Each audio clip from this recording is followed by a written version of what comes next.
Hello student, आज हम पुनः रस टॉपिक पढ़ेंगे।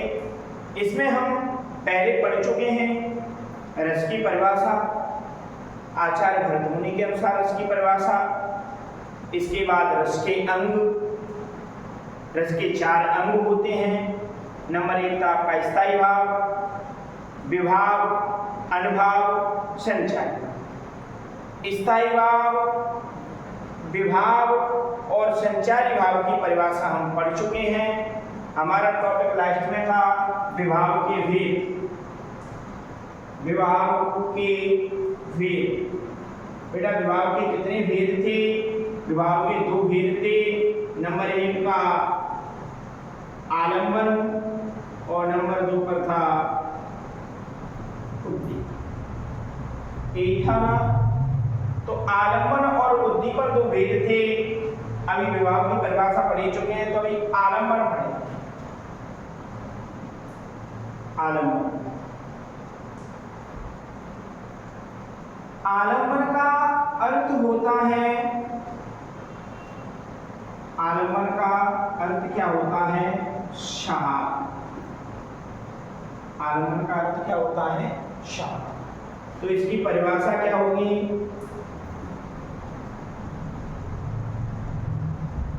जिसका सहारा पाकर के स्थायी भाव जागृत होते हैं, उसे हम क्या कहते हैं?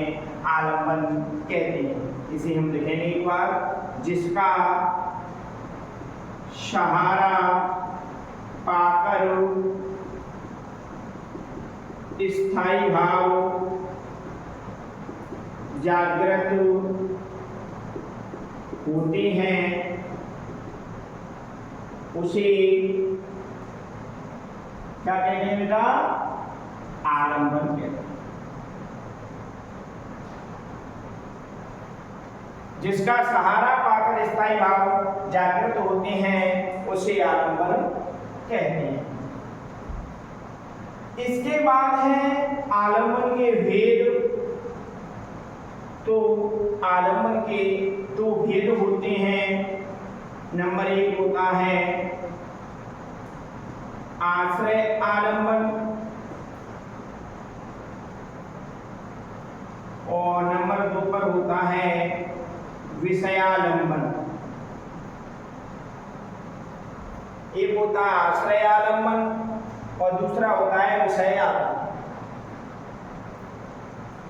अब आश्रय आलंबन और विषयालंबन क्या होते हैं, इनकी भी एक लाइन की परिभाषा है।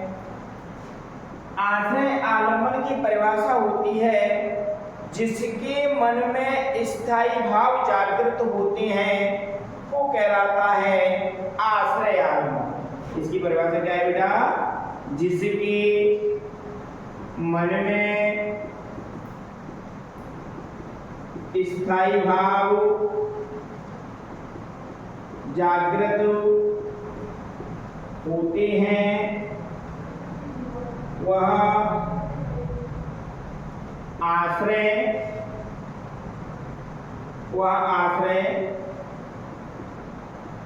आलंबन कहलाता। कोई भी व्यक्ति है जिसके मन में स्थायी भाव जागृत रह रहे हैं, जिसके मन में स्थायी भाव जागृत हो रहे हैं, वो क्या है बेटा? आपका आश्रय। विषय आलंबन की भी ऐसी परिभाषा है कि जिसके प्रति स्थायी भाव जागृत होते हैं, उसे हम क्या कहते हैं? विषयालंबन कहते हैं। जिसके प्रति स्थायी भाव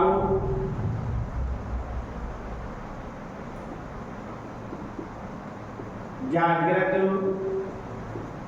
होते हैं, उसे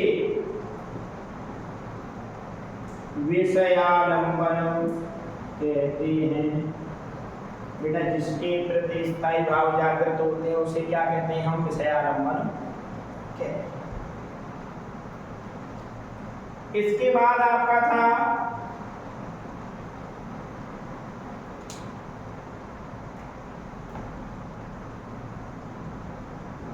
उद्दीपन। उद्दीपन की परिभाषा है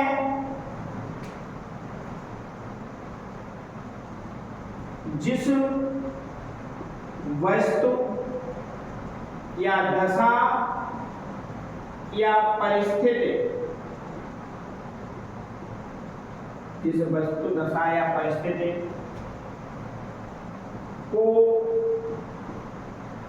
देखकर स्थायी भाव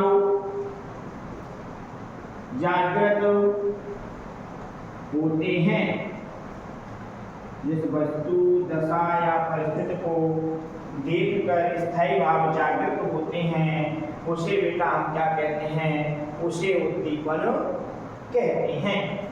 जिस वस्तु दशा या परिस्थिति को देखकर स्थायी भाव जागृत होते हैं, उसे बेटा क्या कहते हैं, उद्दीपन। अब ये कैसे होते हैं उन्हें हम उदाहरण के माध्यम से समझें। बेटा आपने एक उदाहरण पढ़ा था श्रृंगार रस में। श्रृंगार रस में दो भेद थे, एक होता है संयोग श्रृंगार और एक होता है वियोग श्रृंगार। तो संयोग श्रृंगार का आपने एक उदाहरण पढ़ा हुआ है, राम को रूप निहारत जानकी कंगन के नग की परिचय, याते सबे सुध भूल गई कर टेक रही पलटारत ना। सभी बच्चों ने पढ़ा होगा। तो बेटा इसके ही माध्यम से हम इन तीनों को समझेंगे। आलम्बन था, अर्थ होता है सहारा, जिसका सहारा पाकर के स्थायी भाव जागृत हो रहे हैं बेटा, वो क्या होता है, आलम्बन होता है। तो यहाँ पर स्थायी भाव जागृत, राम को रूप निहारत जानकी कंगन के नग की परिचय। पहले इसका अर्थ समझ लें कि राम जी के रूप को सीता जी कंगन के, जो कंगन पहनी हुई है सीता जी, उस कंगन के नग की परछाई में देख रही हैं और उसे निहार रही है। मां दे निहारने का मतलब है उसे देख रही है, बड़े गौर से देख रही है। निहारती जानकी कंगन के नग की परछाई, याते सबे सुध भूल गई कर टेक रही पलटारत नहीं। और वो इस प्रकार से राम जी के रूप को निहार रही हैं कि वे सब सुध भूल करके कर माने हाथों को टेक करके ऐसे के ऐसे ही रखी हुई हैं और पलकों को ऊपर नीचे माने झपकाती नहीं हैं, केवल एक टक होकर के भगवान श्री राम के रूप को क्या कर रही हैं, देख रहे हैं। तो जिसका सहारा पाकर स्थायी भाव जागृत होते हैं उसे क्या कहते हैं बेटा, आलम्बन कहते हैं। तो यहाँ राम जी के स्वरूप को देख करके सीता जी के मन में स्थायी भाव बेटा क्या हो रहे हैं, जागृत हो रहे हैं। तो वो क्या कहलाता है, आलम्बन कहलाता है। आलम्बन के दो भेद हैं, एक है आश्रय आलम्बन, एक है विषय। जिसके मन में स्थायी भाव जागृत होते हैं बेटा वो क्या होता है, आश्रय आलम्बन। बेटा स्थायी भाव जागृत किसके मन में हो रहे हैं, तो स्थायी भाव जागृत हो रहे हैं हमारी सीता माता जी के मन में। किसके मन में हो रहे हैं, सीता जी के मन में स्थायी भाव जागृत। तो यहाँ सीता जी जो उदाहरण पढ़ा है हमने राम को रूप निहारत जानकी में, तो सीता जी क्या है, आश्रय आलम्बन। जिसके प्रति स्थायी भाव जागृत होते हैं बेटा वो क्या होता है, विषय आलम्बन होता है, विषय आलम्बन। तो जिसके प्रति, अब स्थायी भाव किसके प्रति बेटा जागृत हो रहे हैं, भगवान श्री राम के प्रति स्थायी भाव जागृत हो रहे हैं। तो बेटा भगवान श्री राम क्या हो गए, विषय आलम्बन। एक बार पुनः समझे, जिसके मन में स्थायी भाव जागृत होते हैं बेटा वो क्या है, आश्रय आलम्बन। तो सीता जी के मन में स्थायी भाव जागृत हो रहे हैं राम के प्रति, तो सीता जी क्या होगी बेटा, आश्रय आलम्बन। वो जिसके प्रति स्थायी भाव जागृत होते हैं बेटा वो क्या होता है, विषय आलम्बन। तो यहाँ किसके प्रति स्थायी भाव जागृत हो रहे हैं, भगवान श्री राम के प्रति स्थायी भाव हो रहे हैं। तो राम जी क्या हो जाएंगे, विषय आलम्बन। अभी बेटा अगली परिभाषा पढ़ी है हमने, उद्दीप। उद्दीपन के जिस वस्तु दशा या परिस्थिति, कोई भी वस्तु दशा माने कंडीशन है, परिस्थिति माने उसकी क्या स्थिति है, उसे देख करके जब स्थायी भाव जागृत होते हैं तो उसे क्या कहते हैं, हम उद्दीपन कहते हैं। मतलब स्थायी भावों को उद्दीप्त करने वाले। स्थायी भाव उद्दीप्त किसके कारण हो गए, किसी व्यक्ति का क्या हो गया बेटा, एक्सीडेंट हो गया। तो एक्सीडेंट होने के बाद वो रोड पर गिर गया तो आपके मन में भाव जागृत होंगे कि इस व्यक्ति को उठाया जाए और उठा करके इसको तुरंत हॉस्पिटल पहुंचे। तो उस परिस्थिति को देख करके, उस स्थिति को देख करके, कंडीशन को देख करके, या कोई भी वस्तु है, कोई वस्तु रोड पर गिर गई है, उसे देख करके आपके मन में भाव आएंगे। उदाहरण के लिए किसी का फोन गिर गया है बेटा, तो फोन को देख करके आपके मन में दो प्रकार के भाव आएंगे। एक तो भाव आएगा कि किसी को पता नहीं है, इसको मैं रख लेता हूँ। दूसरा भाव आएगा मानवता के माने, भाई जिस किसी का है उसका फोन में पहुंचा।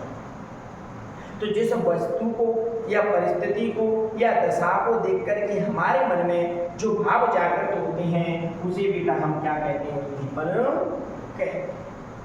यहाँ तक किसी को दिक्कत होगी नहीं।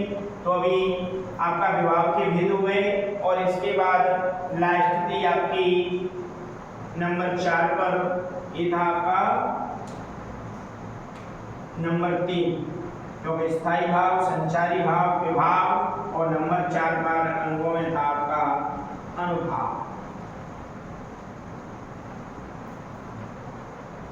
तो बेटा अनुभाव की परिभाषा होती है मनोगत भावों को व्यक्त करने वाले शरीर के विकार बेटा क्या कहलाते हैं, अनुभाव कहलाते। आपके मन में जो भी बात चल रही है वो शरीर की कंडीशन या दशा या स्थिति देख करके हमें पता चल जाए तो उसे हम क्या कहते हैं, अनुभाव कहते हैं। तो इसकी परिभाषा लिख लीजिए एक बार, मनोगत भावों को व्यक्त करने वाले शरीर के विकार, मनोगत भावों को व्यक्त करने वाले शरीर के विकार बेटा क्या कहलाते हैं, अनुभाव कहलाते हैं।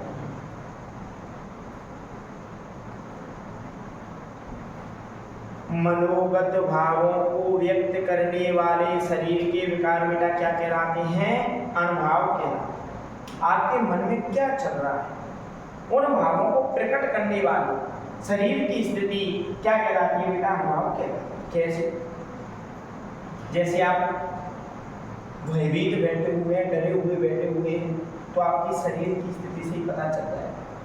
क्लास में हमारे बच्चा पढ़ने आते हैं, उनकी कंडीशन देख करके पता चल जाता है क्या ये मासूम क्यों बैठे हुए हैं, या तो उनको मम्मी और पापा जी ने फटकार लगाई होगी इसीलिए वो मासूम बैठे हुए। या कभी कभी लगता है कि आप बहुत प्रसन्न होते हैं, तो प्रसन्न होते समय हमें पता चल जाता है तो हम पूछते हैं बेटा आज क्या खुशी है, ऐसा क्या हुआ है आपके घर में जो आप प्रसन्न हैं। तो मतलब शरीर की स्थिति को देख करके जब हम आपकी पहचान कर लें, मन के भावों को पहचान लें, उसे बेटा हम क्या कहते हैं, अनुभाव कहते हैं। और अनुभाव के हमारे उदाहरण होते हैं, आपको पढ़ाया भी गया है। अनुभाव के भेद सुनते हैं। अनुभाव के भेद बेटा कितने होते हैं, अनुभाव के भेद होते हैं 4। नंबर 1 पर आपको पढ़ाया गया है सात्विक, नंबर 2 पे सात्विक मानसिक, नंबर 3 सात्विक मानसिक कायिक,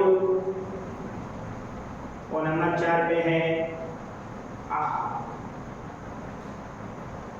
बेटा अनुभाव के कितने भेद होते हैं, अनुभाव के 4। अब 4 भेदों के नाम क्या है बेटा, नंबर 1 सात्विक, और नंबर 2 मानसिक, और नंबर 3 कायिक, और नंबर 4 आहार। तो बेटा जो सात्विक है इसका अर्थ क्या होता है, सात्विक का अर्थ क्या, सात्विक का अर्थ होता है जिसमें किसकी प्रधानता होती है, जिसमें सत्व की प्रधानता होती है, माने जिसके अंदर सत्यता होती है उसे हम बेटा क्या कहते हैं, सात्विक कहते हैं। मानसिक जिसमें मनोगत भाव रहते हैं मन की कल्पना रहती है। इसमें क्या रहती है? मन की कल्पना। केवल समझना है बेटा, लिखना नहीं है। मन की कल्पना से संबंधित जो भाव रहते हैं उसे बेटा क्या कहते हैं? हम मानसिक। इसके बाद रहता है बेटा कायिक। कायिक रहता है शरीर से संबंधित वर्णन हो रहा है तो वो होता है बेटा आपका कायिक। एक शब्द आया है बेटा आहार।